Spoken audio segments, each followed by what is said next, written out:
Parade के दौरान। और यह प्यारा सज्जन यहाँ सिम्बा है, रानी पेनेलोप ने कहा, क्योंकि उसने एक बहुत बूढ़े व्यक्ति की मदद की थी जो एक गाड़ी खींच रहा था जिसके ऊपर एक फ्राइंग पैन जैसा कुछ दिख रहा था।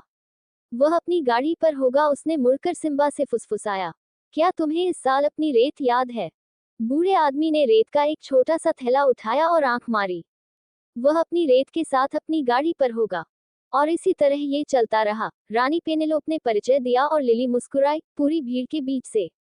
फिर अंत में 8 महिलाएं आगे आईं। सभी ने अपनी पीठ पर पंखों के साथ लंबी सफेद पोशाक पहनी हुई थी। वे प्रत्येक अपने हाथों में कुछ अलग पकड़े हुए थी। हाँ, मैं कैसे भूल सकता हूँ।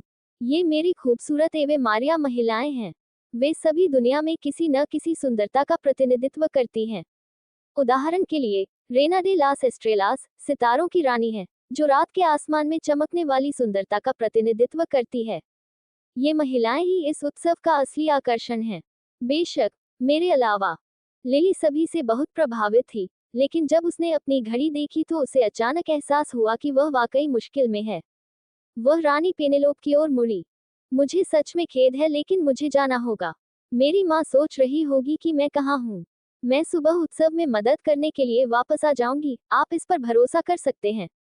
आप सभी से मिलकर वाकई बहुत अच्छा लगा। रानी पेनेलोप मुस्कुराए और सिर हिलाया। बिल्कुल सही, बिल्कुल सही, उसने कहा। अपनी माँ को परेशान करना उचित नहीं है। आप सुरक्षित घर पहुंचे और हम सुबह आपसे मिलेंगे।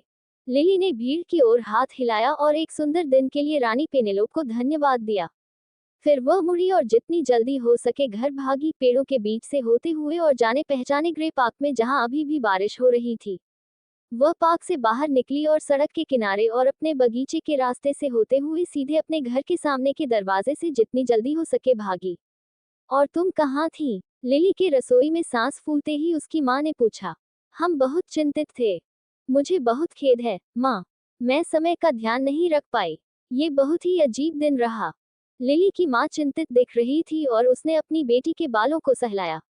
मुझे पता है कि तुम्हें अभी इंग्लैंड में जीवन या यहाँ लंदन में रहना ज्यादा पसंद नहीं है, लेकिन चीजें हमेशा बेहतर होती हैं, प्रिय। मैं वादा करती हूँ, शायद अगले साल हम गर्मियों में छुट्टी पर जाएं। अरे, लिली ने अपनी माँ को देखकर मुस्कुराई।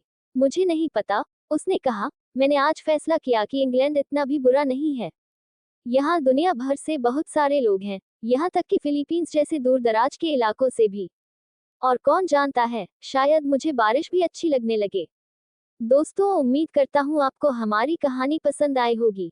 कहानी पसंद आई हो तो वीडियो को लाइक करें, चैनल पर नए हैं तो चैनल को सब्सक्राइब करें और हाँ, नोटिफिकेशन बेल को जरूर दबाएं ताकि अगली अपडेट सबसे पहले आपको मिले।